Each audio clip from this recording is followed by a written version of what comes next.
Well, good afternoon, friends, or whatever time you're listening to us. We're so glad that you're here. I welcome you. I'm Paul Thompson, pastor at Huntersville United Methodist Church, at least for a few more months, Mhm. along And with my good friend, colleague, that would Steve.Autrey, be the, me over the at Denver senior, United Methodist Church. at Denver. Hey, man, how you doing today? You all good? Pretty good. It's an interesting time of the year with the darkness, days getting longer. We've had some cold, dreary weather. Sun's out today at least, but I think times like this, it does kind of can bring you down a little bit. A lot of folks do battle some seasonal depressive stuff, and I can understand why. I just couldn't imagine living somewhere like Norway or Sweden or the Arctic Circle where it's dark all year, all day long this time of year. So, but Right.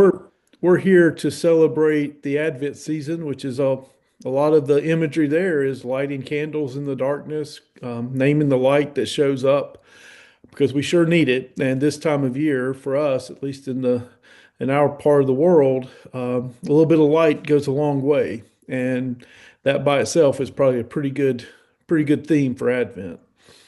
You and I have said on previous podcasts, I haven't grown up in a different tradition other than United Methodist. We weren't very liturgical.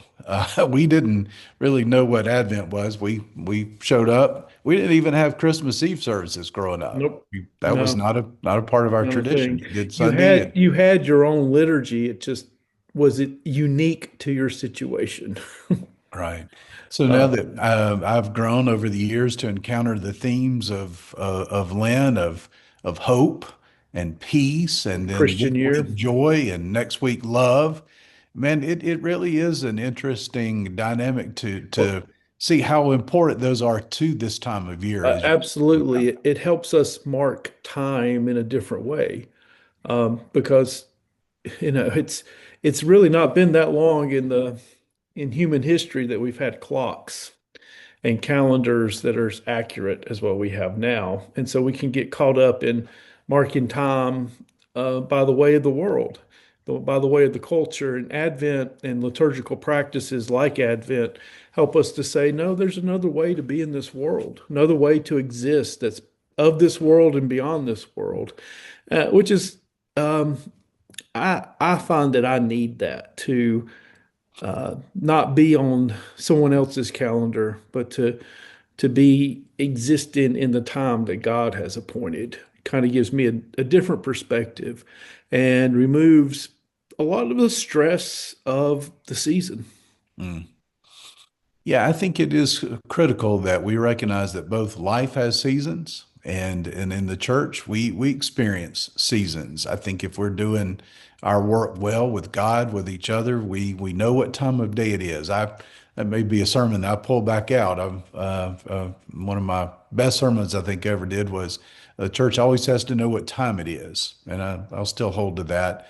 There's a time for every season, and right now the church is really focused on what is that God is doing? Yeah. And especially as we think about Christmas, what is the implication of Christmas? How do we Well, get ready and for that? I'd like to, it makes me think about, I was going to ask you, what is your favorite Christmas gift you ever got? But as I was asked that, I had to think about what would be my favorite Christmas gift. And I can't name one because when I think about Christmas from my perspective, I don't remember the gifts really, but I remember the togetherness.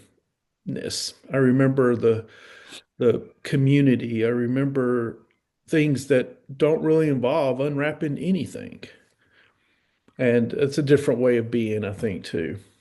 Well, I'm probably a little more materialistic than you are because I do remember what What, did my you get a favorite pony gift or is. something? And I have some pictures of it. I got an Atlanta Falcons football uniform when I was a kid of about when I was about 6 or 7.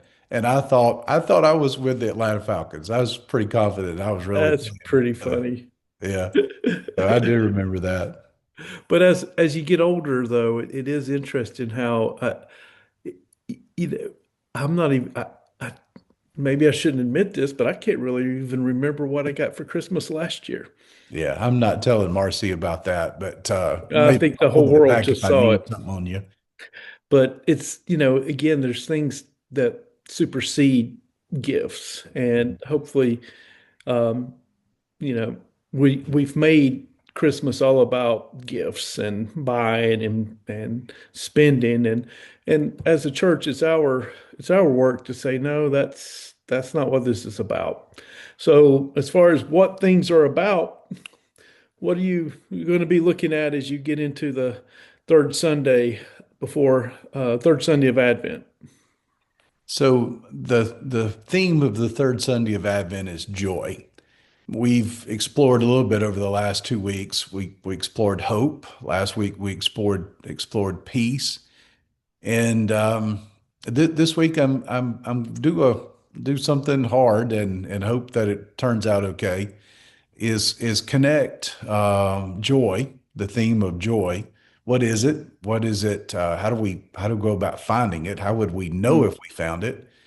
And still trying to tie into this sermon series around births in the scriptures right. and how these births both foretell and have such a connection to Jesus's birth.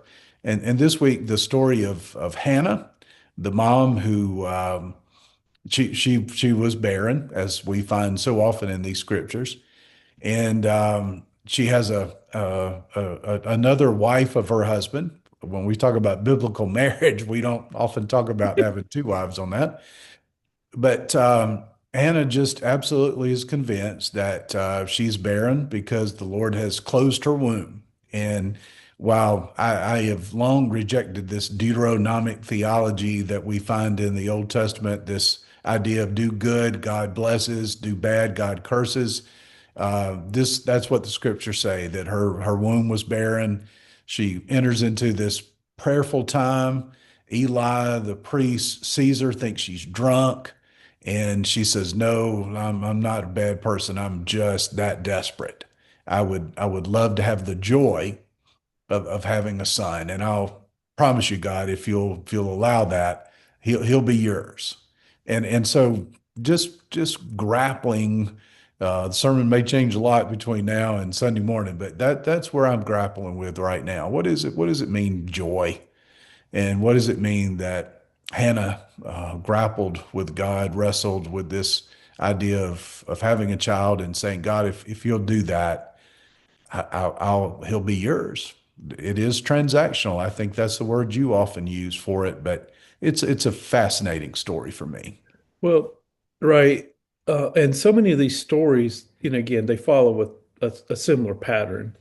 Barrenness, visitation by an angel of some type of pronouncement, fulfillment. Uh, the child that's born will be pivotal in changing the course of the history of Israel, the course of the world.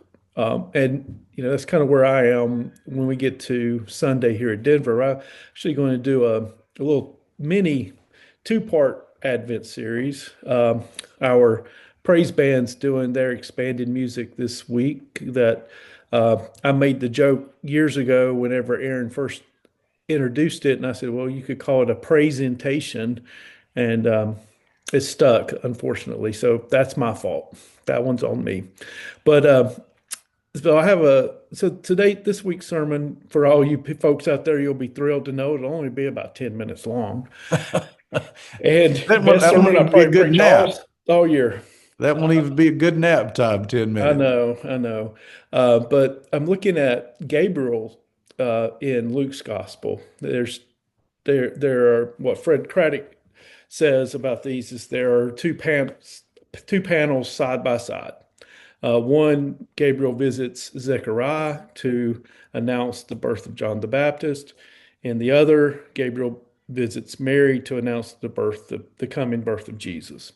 And the Zechariah story is rooted deeply in what you're talking about in the birth narratives of the Old Testament. You have Zechariah's wife Elizabeth, who is barren, old age, beyond the childbearing. You get Gabriel showing up in a miraculous birth comes, you get doubt from Zechariah that this could be true.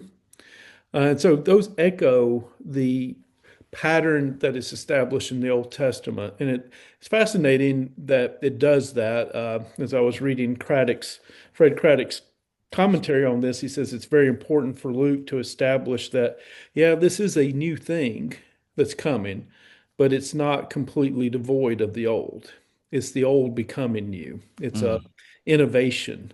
So not just throwing away all those traditions, but to innovate upon those traditions, which is something so important for the church to be able to do. We are people who hold on to traditions, and sometimes we hold on to the traditions beyond their usefulness, quite frankly. But when we can innovate those traditions, then amazing things happen. One of the things I would say, just a illustration of that, is one of the things we did here at Denver. I'm very proud of this congregation. We once upon a time, filled the sanctuary with poinsettias at Christmas, which is a good thing, right?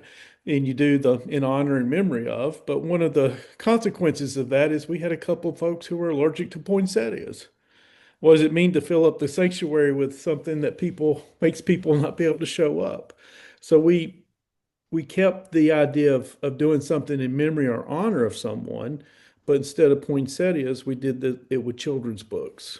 Mm. And so we can you can you can give money. The books will be shopped for children, and then next thing you know, we still have a tradition, but it's an innovative tradition that instead of making the sanctuary look pretty and caustic to a few people, we are able to be a blessing to the community. So those type of innovations are something I think we should always be on the lookout for as congregations.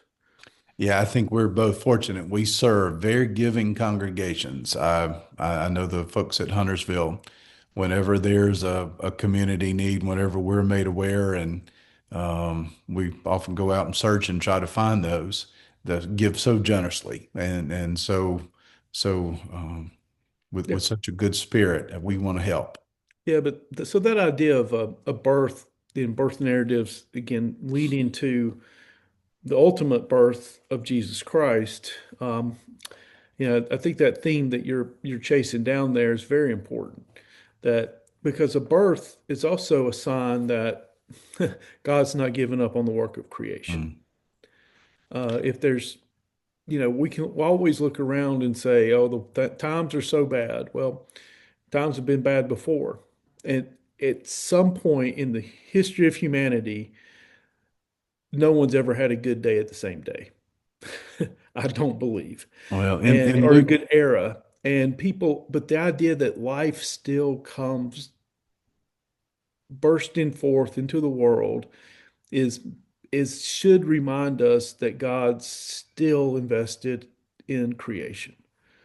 and that verse from Luke chapter 2 that we're all so familiar with that we pretty much focus on, bring you good tidings of great joy that shall be for all people. For unto you a son is born, and his name will be name's going to be Jesus. And that sense that even just the name, the birth, Mhm. Jesus is the joy of the season. It is, as you correctly say, God's not giving up. God's getting involved.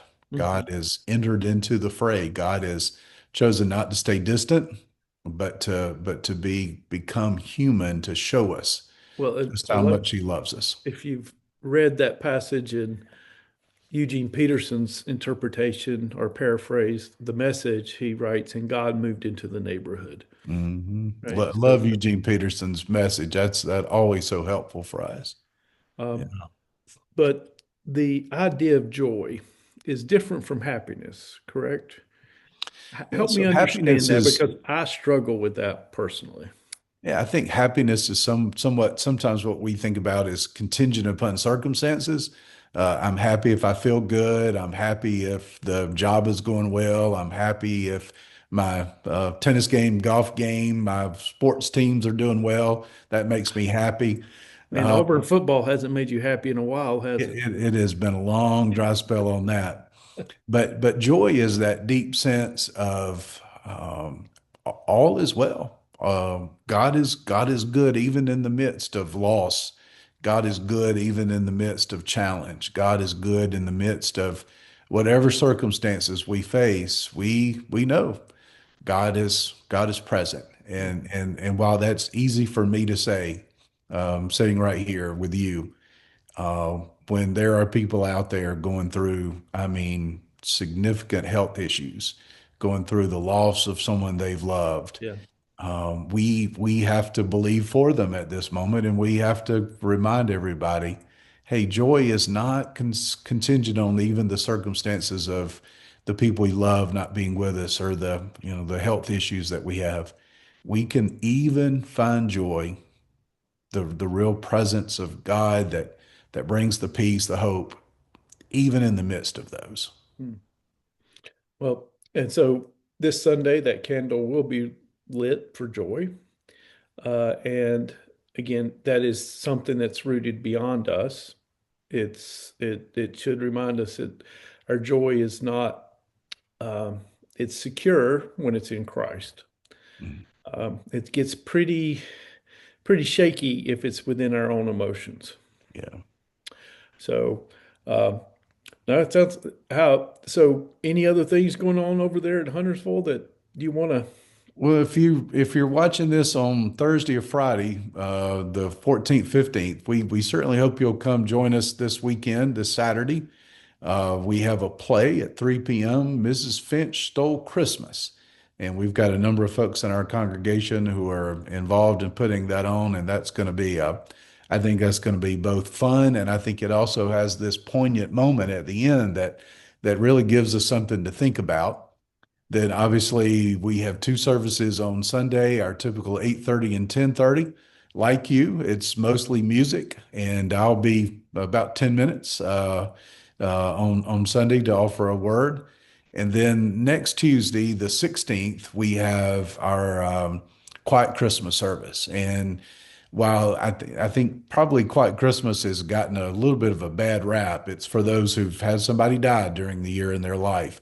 Well, it certainly is an invitation for those folks to come. But beyond that, if you're just not into singing jingle bells, if you're aware of the darkness that is all around Christ and this his coming, it really gives us a time to be quiet, reflect about the birth of Jesus and what that means. So that's next Yeah, Tuesday, and I am just real excited about all the opportunities to be together. yeah, I do think it's important to acknowledge that people come to Christmas with a lot of different emotions. And depending on your life circumstances, the holidays can be all they're supposed to be, or they can be one of the most difficult times of the year. Mhm. I know for my family, this will be our first Christmas without my father, who passed away in April. And so it's going to be a little different, especially Yeah, for my mom, no doubt. Um, and you've been through that recently, so you understand that completely. So as we travel through Christmas as a community, which I think is so important for us to acknowledge, this is a community event. We're brothers and sisters for each other. Just be mindful of those that may be having a tough time. Maybe an extra word, a prayer, um, a hand, whatever you can do to just be with others. Um, and again, that's why it's so important that joy and happiness aren't understood to be the same things. Like, I'm not certainly not going to be happy that my dad's not here for Christmas, but I can have great joy in the hope of that he rests in. So there's and be joyful for all the things he contributed to me and my brothers and my mother and my whole family to help us all be who we are. So, yeah, it'll be different for you, for your mom, for your whole family, yeah. and yeah, just have to. It'll be a different experience. I hope everybody does Well, and does a and happy we Merry will, I Christmas. know, but again, it's just how it's part of the rhythm of life. But it's it is life. And that's important to realize that um, out of the darkness, that's why it's so important that Jesus in that gospel, that good news, that light that shines in the darkness, and the darkness does not overcome it. Because if the darkness overcomes it, then all of us are lost. Yeah. And but that's not the story we tell. We tell the story of the light, not the story of the darkness. Yeah. Good word, man. Well, what's going on at Denver this weekend? What you guys got Well, going? we will have our praise team doing their a lot of expanded music. So more music from them on Sunday, 9 and 11. And then the next Sunday, we'll be back to one service at 10 because we have a really interesting opportunity to minister to the children in our community through Breakfast with Santa. And what we're doing is we're changing that. So we're doing it at 9 and 11. We used to do it in the old fellowship building, which limited the number of people who could come. So we wanted to be able to expand it to everybody and then shift it around to where the emphasis isn't so much on Santa, but on sharing the story of Christ's birth. Santa will be a part of that as a visit. You get a chance to see Santa, but the real energy will be behind. Let's talk about what Christmas really is. And so we wanted to give the children's ministry the opportunity to do that in the Family Life Center. So we'll have one service on the um, the 21st in there. But just remember, this Sunday we do have two, 9 and 11, and can't say that enough because it is kind of hard to keep up with. We've been kind of all over the place, and I know people get a little frustrated with that, but we've just been necessary due to some renovations in the sanctuary and some other scheduling needs. Well, I know it'll be. You guys have some great music folks at Denver, as do we. So I know that folks will enjoy the music, as it'll be good at Huntersville as well this week.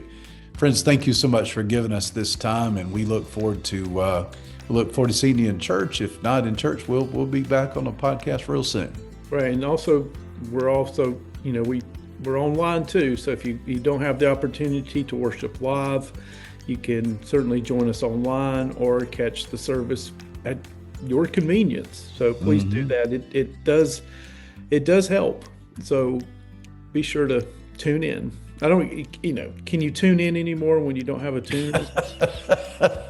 I think that's an old byproduct of radio, but It is. still sounds good to me. Tune in. Tune in, even though nobody knows what that really means. Well, and we don't dial phones anymore either, by the way, but we still say dial me up. Okay. Paul, it's good to see you, brother. You too, Have my a man. great Take care. rest of Thank your you, guys. week. God bless you all over at Huntersville United Methodist Church. Also with you.